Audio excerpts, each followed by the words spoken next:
Olá pessoal, eu sou a Diana Lucena, escrevente técnico judiciário, e hoje eu vim falar do procedimento comum da petição inicial. Se você não viu meus vídeos anteriores, eu já falei várias coisas do CPC, do Código Penal e do Código de Processo Penal. O último vídeo, inclusive, foi de tutelas e ele tá bem legal, bem explicativo, tá?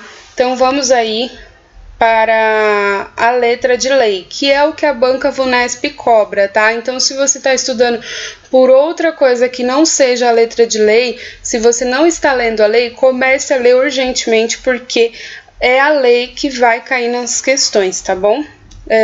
Vamos lá, então. Então, o título 1 do procedimento comum, as disposições gerais. Artigo 318. Aplica-se a todas as causas o procedimento comum, salvo disposição em contrário desse código ou de lei. Parágrafo único. O procedimento comum aplica-se subsidiariamente aos demais procedimentos especiais e ao processo de execução. Então, falando da petição inicial, quais os requisitos para uma petição inicial? Artigo 319 diz: a petição inicial indicará o juízo a que é dirigida, então tem que dizer aí para qual comarca que é dirigida, se é para o primeiro ofício, terceiro ofício, se é para o criminal, para o cível, para onde que é.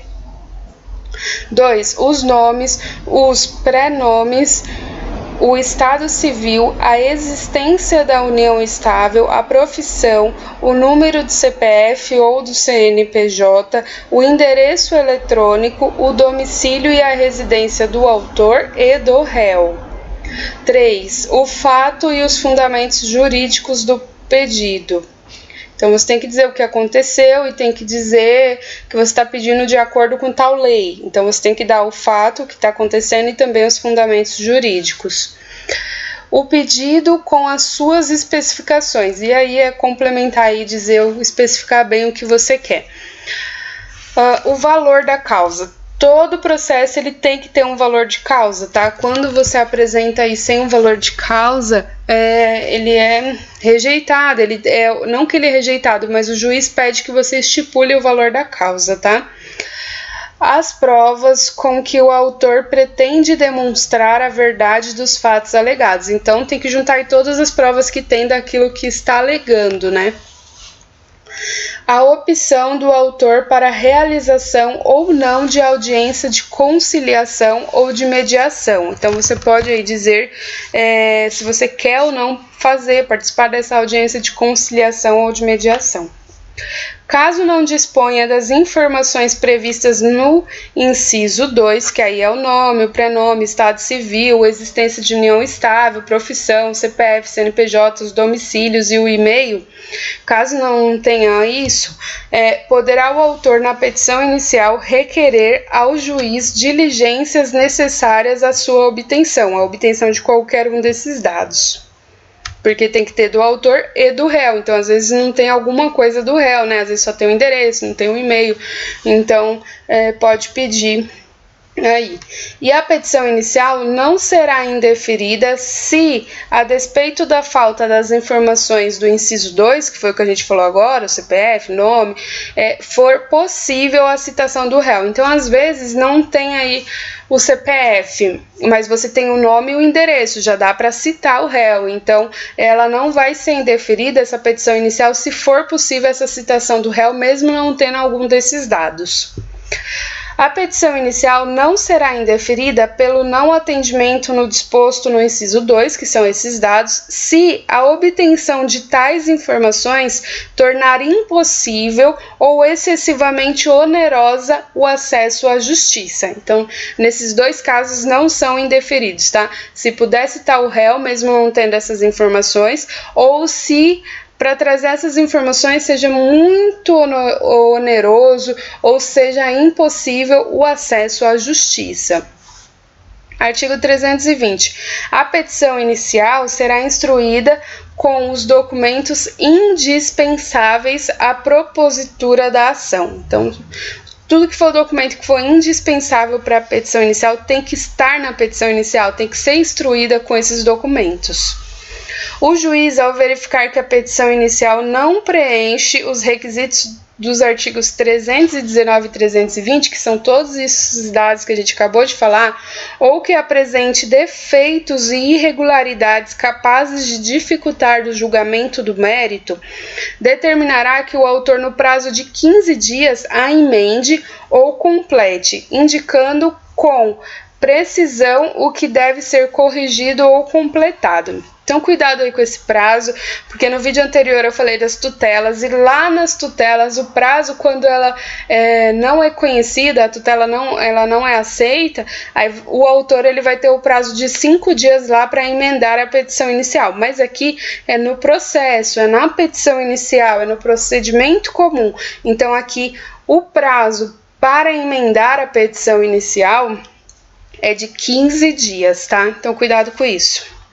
Parágrafo único. Se o autor não cumprir a diligência, ou seja, não emendar a petição inicial, o juiz indeferirá a petição inicial. E agora a gente vai falar do pedido, tá? Então, o que tem que ter nesse pedido?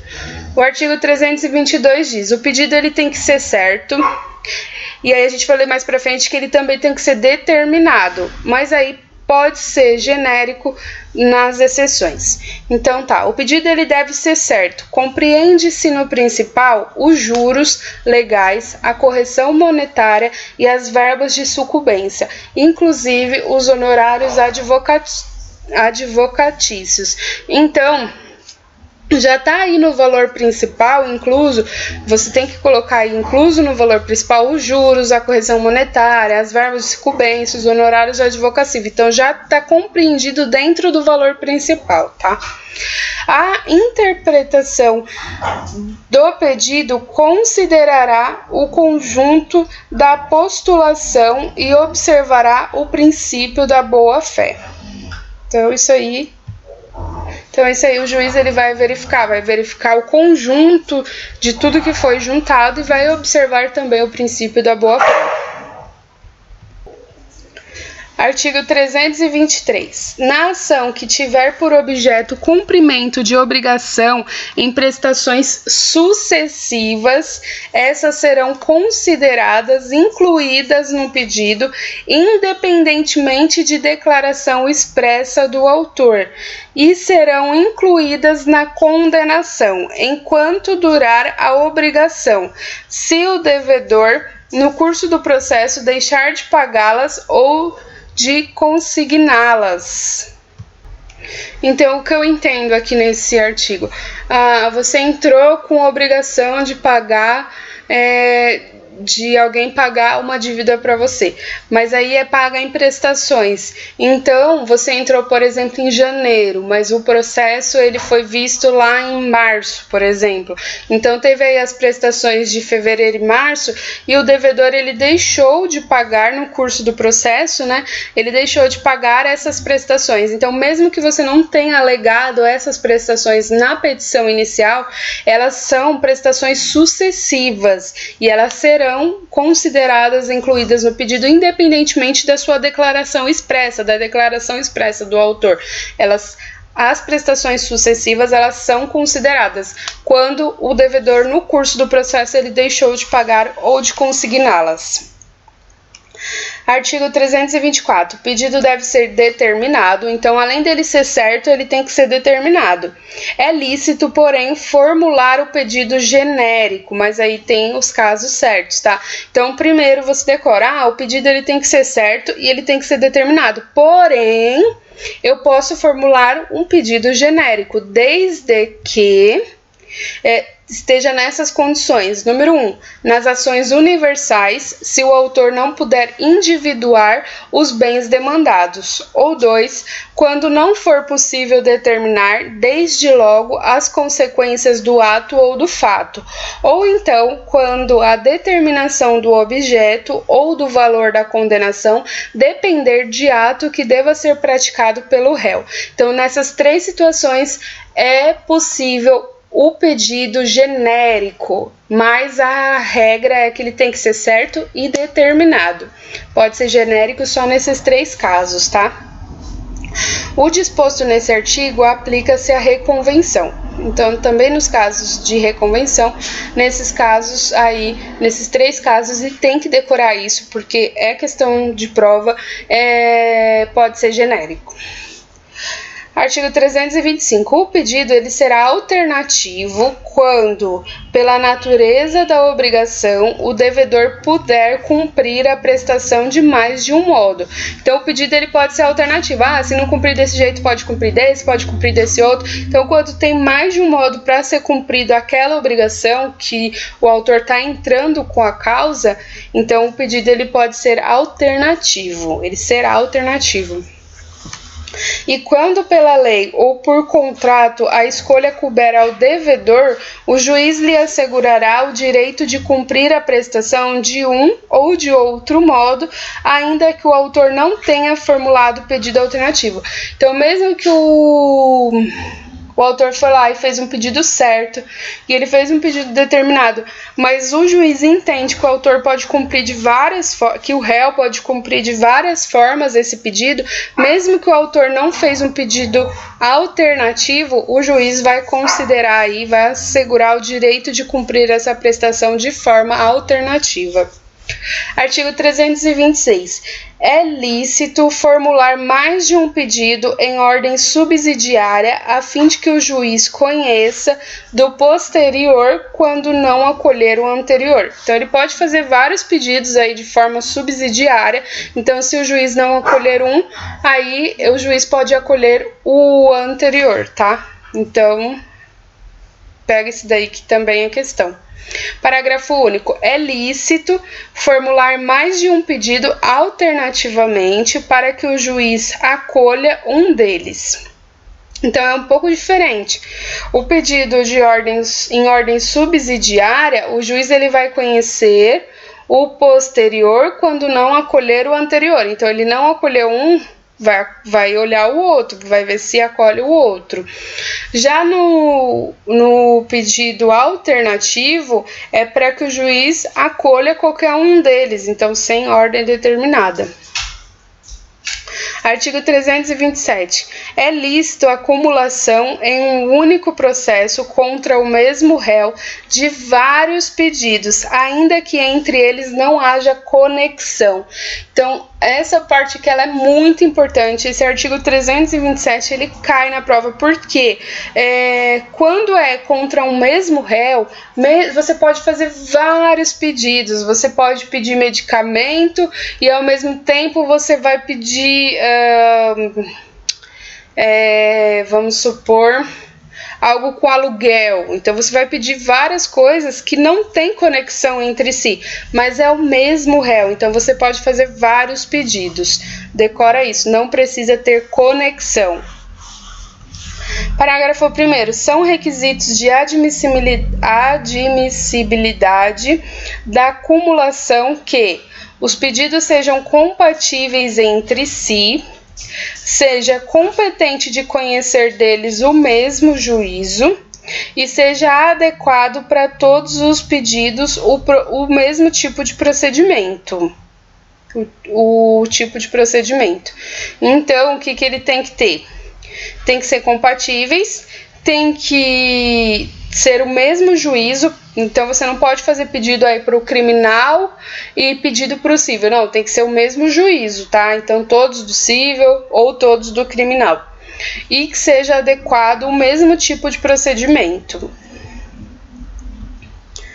E o parágrafo 2 diz: quando para cada pedido corresponder tipo diverso de procedimento, será admitida a acumulação se o autor empregar o procedimento comum, sem prejuízo do emprego das técnicas processuais diferenciadas previstas nos procedimentos especiais a que se sujeitam um ou mais pedidos cumulados, que não forem incompatíveis com as disposições sobre o procedimento comum.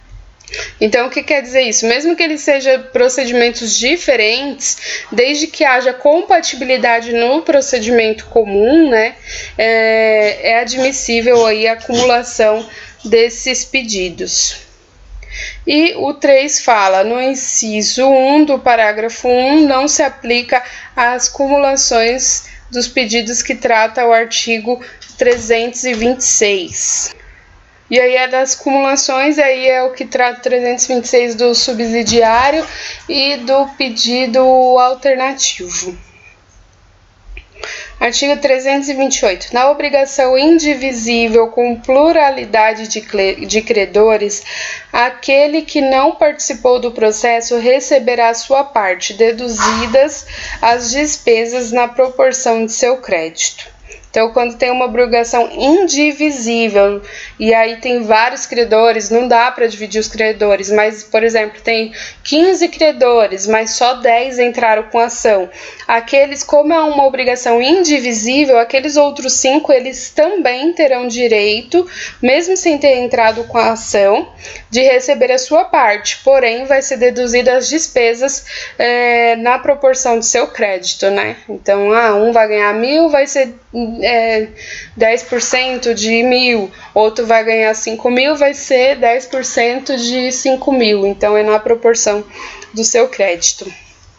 O autor, ele poderá, até a citação, então muita atenção nisso daqui, até a citação, ele pode aditar ou alterar o pedido ou a causa de pedir, independentemente de consentimento do réu. Então, você coloca na sua cabeça assim, até a citação. Por quê? Porque se o réu não foi citado, ele não sabe do processo, então logo não tem que pedir consentimento do réu. Porém, depois da citação, aí sim tem que ter o consentimento do réu, tá? Então, muita atenção, porque as alternativas das questões, elas trocam isso. Até a citação não precisa de consentimento do réu, para o autor aditar, alterar o pedido ou a causa de pedir. Mais 2, até o saneamento do processo, aditar ou alterar o pedido ou a causa de pedir com consentimento do réu, assegurado o contraditório mediante a possibilidade de manifestação deste no prazo de 15 dias, facultado o requerimento de prova suplementar. Então, até a citação não precisa de consentimento do réu, mas depois da citação, até o saneamento do processo, aí precisa do consentimento do réu, o réu pode se manifestar, pode apresentar o contraditório, então ele vai trazer aí se ele aceita, não aceita, o porquê, então, e aí ele tem 15 dias para se manifestar, e ele pode trazer também provas suplementares, o réu pode fazer isso. Parágrafo único. Aplica-se o disposto neste artigo à reconvenção e à respectiva causa de pedir.